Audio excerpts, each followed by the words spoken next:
Iniimbestigahan ngayon ng ombudsman, si Congressman Libeste, yung alleged pagbenta daw niya ng shares ng kanyang solar company. Ito ngayon lumalabas.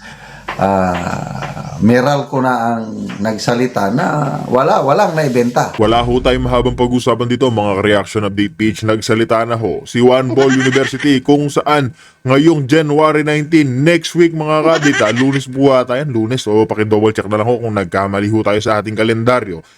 Dyan mga kadita, sisimulan na naman ho ang Senate Blue Ribbon Committee kung saan mga kadita, meron na bang panibagong script itong si Ping Lacson? May panibagong script ka na naman ba, Pinky? Yan ho yung malaking katanungan. Kaya mga kabit, sabay-sabay ho tayo mag-react, mag-komento dito. Hindi lang din ho yan si Pinky Lacson, si Iskol Bocol, si Manong Ted ang ating pag-uusapan. Pati na rin ho ito si Boying Rimula kung saan mukhang pinapaiyak na ho siya ni Kong Leandro Lebiste. Kaya mga update, rekta na ho tayo. Kung bago lang ho kayo sa ating channel, isang like, isang share, isang subscribe lamang ho, malaking tulong na yan. Kaya update, sabay-sabay na ho tayo mag-komento, mag-react dito kay Manong Ted at kay Iskol Bocol. Mga update, reacta na ho tayo ha. Ay, Happy New Year, Chag. Kong Ted, Opo. Happy New Year. Istorbohin namin ang inyong bakasyon, Tito Sen, ha? Opo. Okay lang, wala nang bakasyon. Eto ngayon si Chacha. Go, Ito Cha. nga po, Tito Sen. Opo, welcome back Yes, to the ma'am. show. Ito na nga, SP, may pahayag itong si si Senator Ping Lacson itong nakaraan. Sinasabi niya, ang pagbabalik daw po ng hearing sa Senate Blue Ribbon Committee will be on June 19. Pero sa Senate calendar, January 19. January 19, I'm sorry, June 19 tuloy. January 19, which is next Monday. Pero dito sa Senate calendar, January 26 pa po dapat ang balik ng sesyon ninyo. Pwede niyo po bang paintindi sa amin, pagka po ba ganito, po pwede talaga siyang humiling na magkaroon ng hearing kahit wala pa po, hindi pa nagbabalik yung regular session ng Senado? At paano po yung magiging proseso nito? Usually, yes, kasi nung araw pa yan, pagka-break namin, merong motion on the floor yung majority leader na ino-authorize ng Senate President na pwedeng mag-hearing ang mga committees during the break. As a matter of fact, medyo debatable yan pagka-adjourn sine die.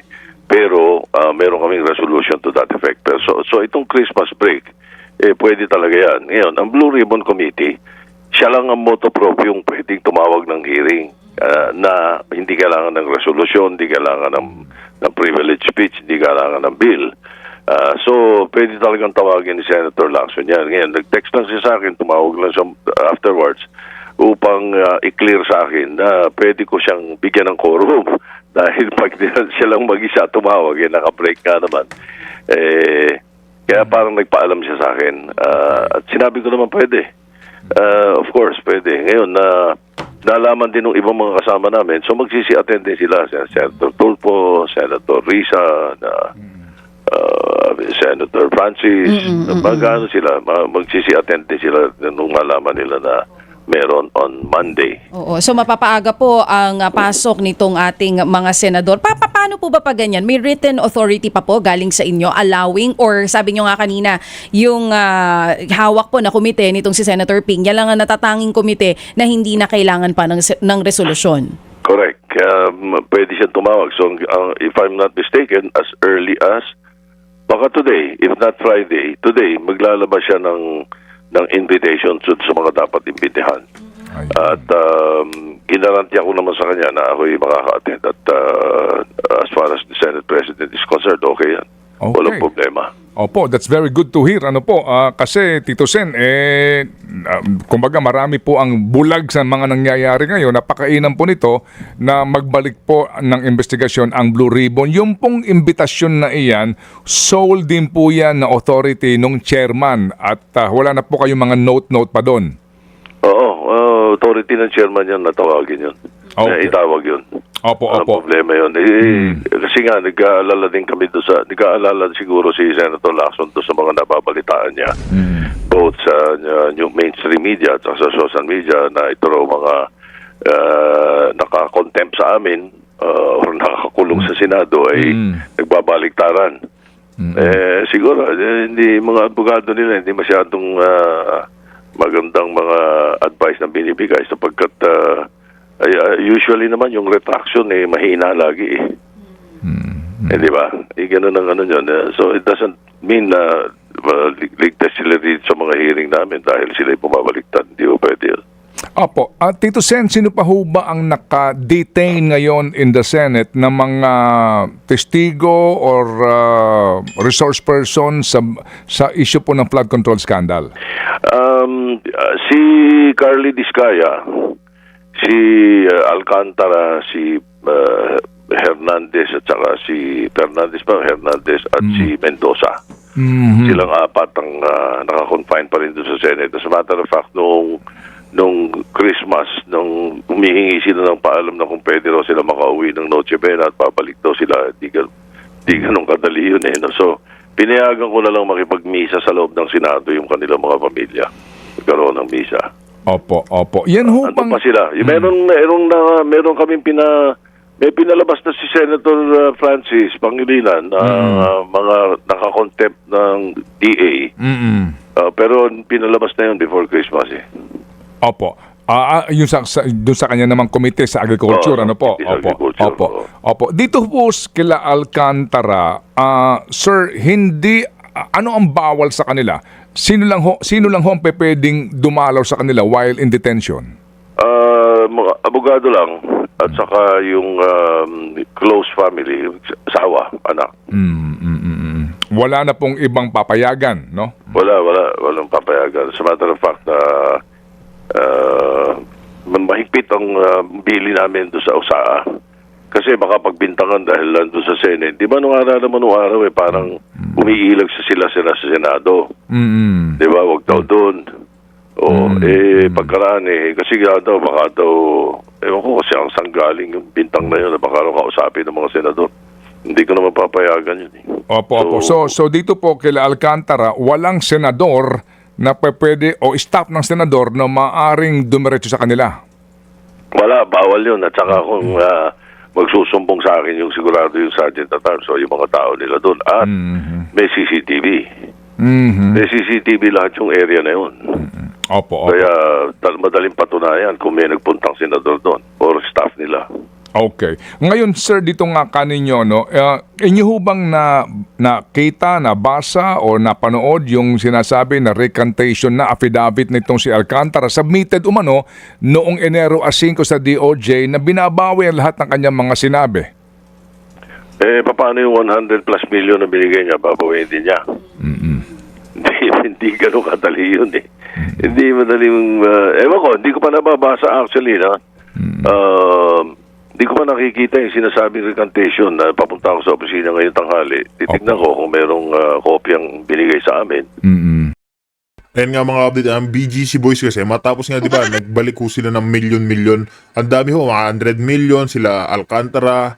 Ngayon binabawi ho nila na kasabwat daw ho sila dyan sa flood control. Yan nga ho ba yung pinaghahandaan ni Pinky Lacson? Malaking katanungan ho yan. Kasi mga kabdita, matapos mong umamin, nagbalik ng pera, ngayon babawiin nyo yung nakasabot kayo dyan sa mga, alam nyo na, yung nakaporsyento. Napaka-imposible naman ho ng mga yan. Oo, mga small time pa lang yan, pero mga update, kailangan pa rin ho managot ng mga yan, lalo-lalo na itong mga, alam mo na, yung mga malalaking isda dyan sa flood control. Di ba? Pero so far, sa news ko pa lang nabalitaan eh. Opo. Pero ito pong sila Alcantara, if you recall, humarap sila in the Senate at even before basahin yung kanyang sinumpaang salaysay, meron pa siyang mga paunang statement na sinasabi, di ba, kesyo galing sa puso, mga ganun pong mga lahat po iyon on record at yung kanyang at ang inyong kopya ng kanyang sinumpaang salaysay duly notarized po. Everything is above board. Yes. Everything is above board. Ewan ko itong sinasabing recantation. But again, as I said, no, ang mga experience ko nung araw pa hanggang ngayon, yung recantation, napakahina.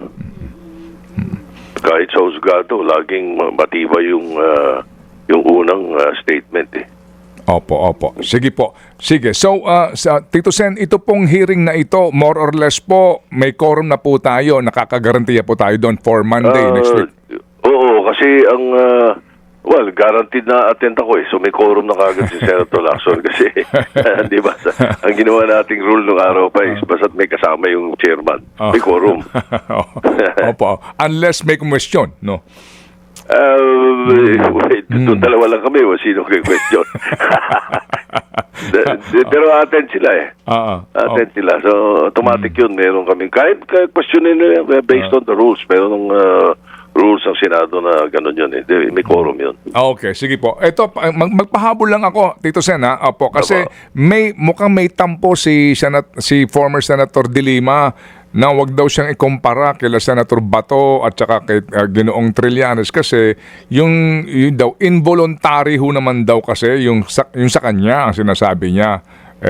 Meron siyang may tampo dun sa inyong statement daw na inihahambing siya kay Senator Bato. Hindi naman namin inihahambing. Sinasabi ko lang yung tungkol sa sitwasyon. Huwag naman niyang ikatampo yun dahil it's merely nagkataon lang na dilema pangalan nung ginamit ko na yun sapagkat pero hindi siya in particular. Ibig sabihin na ehemplo lang yun na nangyayari na hindi nakakapasok ang senador for whatever reason.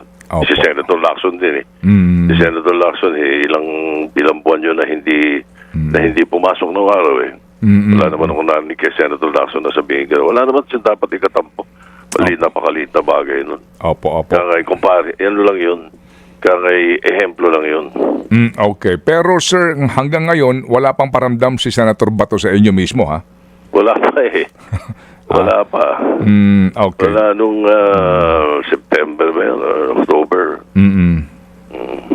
Sige, kami po natawag din sa kanya hindi nga po makontak para nga sana makapanayam namin. O sige, so makikibalita kami Tito Sen kung sakasakali po at kami po ay nagagalak, kami po ay natutuwa ng lubos na bubuksan po muli ang investigasyon para nga po doon sa update natin. Ang publiko ho kasi ngayon parang after the holidays, wala na po tayong balita. Nasa na ba ang kaso? Si Bernardo ho ba nandidiyan pa at ito nga po recantation umano ni Alcantara et al. Opo. Si Bernardo nasa DOJ, di ba? Opo, supposed to be. Sige, malaman natin lahat yan sa Lunes. Opo, salamat po na marami, Tito Sen. Yes. Ayun nga mga kabdita, nagkakalantaran na ho kung nasaan na yung mga hinayupak na isa pang kasabot na mga magnanakaw din. Susunod naman ho natin mga kabdit, ang huling halakhak. Na kanino ho ba ang huling halaklak? Walang iba mga kabdit. Nandito kay Kong Leandro Lebistia. Sabay-sabay din ho tayo makinig dito mga kabdit. Tarak na rin ho tayo dito. Siga ng ombudsman. Ito na. Meralco na mismo ang sumagot sa issue. Okay. From Meralco Power Gen Corporation or MGen. MGen did not acquire any share in SPBC. Ito yung solar company ni Congressman Libeste. Itong SPBC. Which was awarded a congressional franchise through Republic Act 11357. Moreover, MGen is not privy to any transactions of SPBC. In addition, SPNEC's business and operations are not dependent on the franchise mentioned. We hope that this clarifies the issue and lays to rest the disinformation coming out, especially in social media, said Attorney Krister Gaudiano, MGen Head of Sustainability, Corporate Communication, and External Affairs. So, media statement ito ng Meralco Power Gen Corporation. 11 January 2026. Meralco Power Gen Corporation today clarifies that SP New Energy Corporation, ito ata yung kumpanya ni SP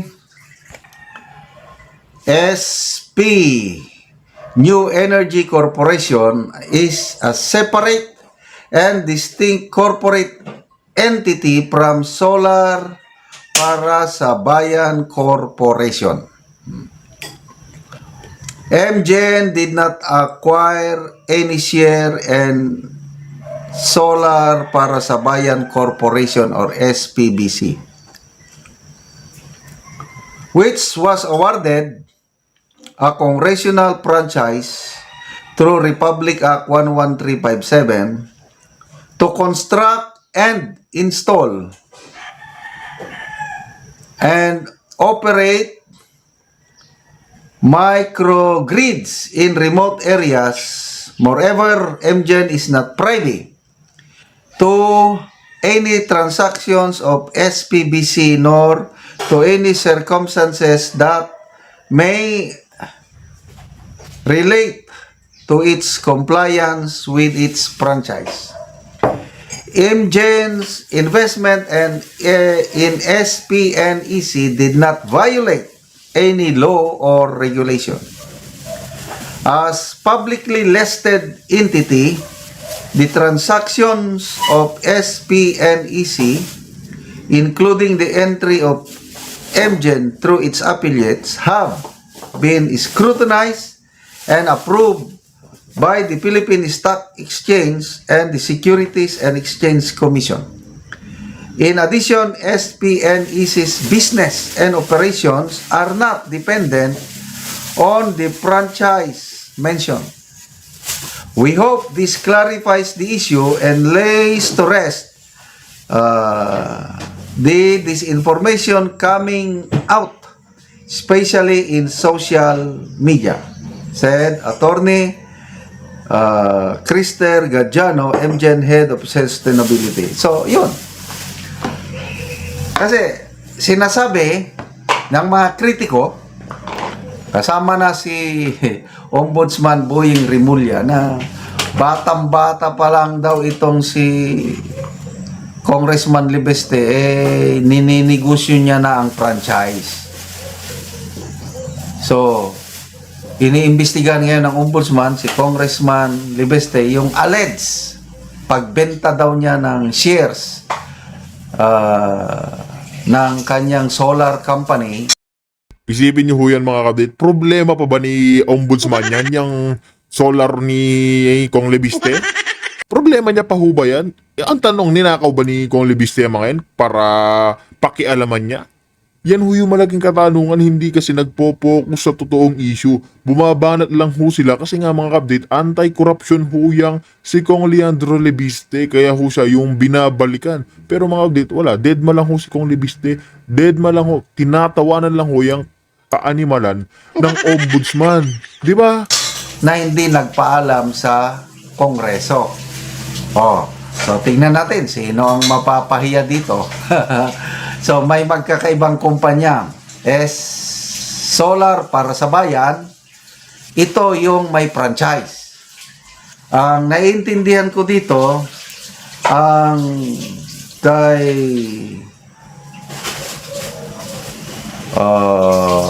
Congressman Libeste ay itong SP New Energy Corporation. So yung franchise, nakakuha ng franchise, walang benta, wala. Kaya ito sana yung sasagutin ni Congressman Libeste sa January 26, kailang nauna na ang Meralco na walang naibenta. Kasi imposible naman na very obvious naman kung franchise. Wag kang, once na naibigay sa iyo yung authority, sa iyo lang yun, wag mong ibenta, wag mong talagang masisisanti ka, mapaparusahan ka kung gagawin mo yun. Hindi naman 8-8 si Congressman Libeste na i-violate niya ang terms and condition ng franchise. So, tingnan natin. Ang bilis ng ombudsman na mag-imbestiga. Ang problema is corruption sa iba't ibang hanay ng gobyerno, lalo na sa DPWH. Ngayon, ang iniimbestigan, itong si Congressman Libeste na nagbulgar sa Cabral Files. Grabe talaga, no? Only in the Philippines. But, laban lang, Congressman Libeste. Nasa likod mo ang mas marami sa taong bayan. Nagpapasalamat tayo po. magpasalamat tayo at meron tayong Congressman Libeste, Congressman Barsaga, Congressman Eli San Fernando, mga tatlong Gen Z na nagsasalita lumalaban sa korupsyon, hindi sila takot. So, ito, maliban sa Ethics Committee complaint na isasampa kay Congressman Libeste, dinagdagan investigasyon tungkol sa kanyang solar business na inaakusahan na binayolate niya ang franchise. But ito ngayon lumalabas. Meralco na ang nagsalita na walang naibenta. So Ayun nga mga abdita, kung meron kayo naging reaction opinion dito sa naging pahayag, pati nga Meralco nagsabi na walang binayolate, walang binenta, pinagmumukha lang kung katawa-tawa ni Remula ang kanyang sarili. Kaya bandang huli, na kay Kong Leandro Libiste pa rin ho talaga ang huling halakak. Komento ho nyo yan sa comment section para ho ating mapag-usapan. At mga abdi, dito na ho natin tatapusin ang ating reaction video.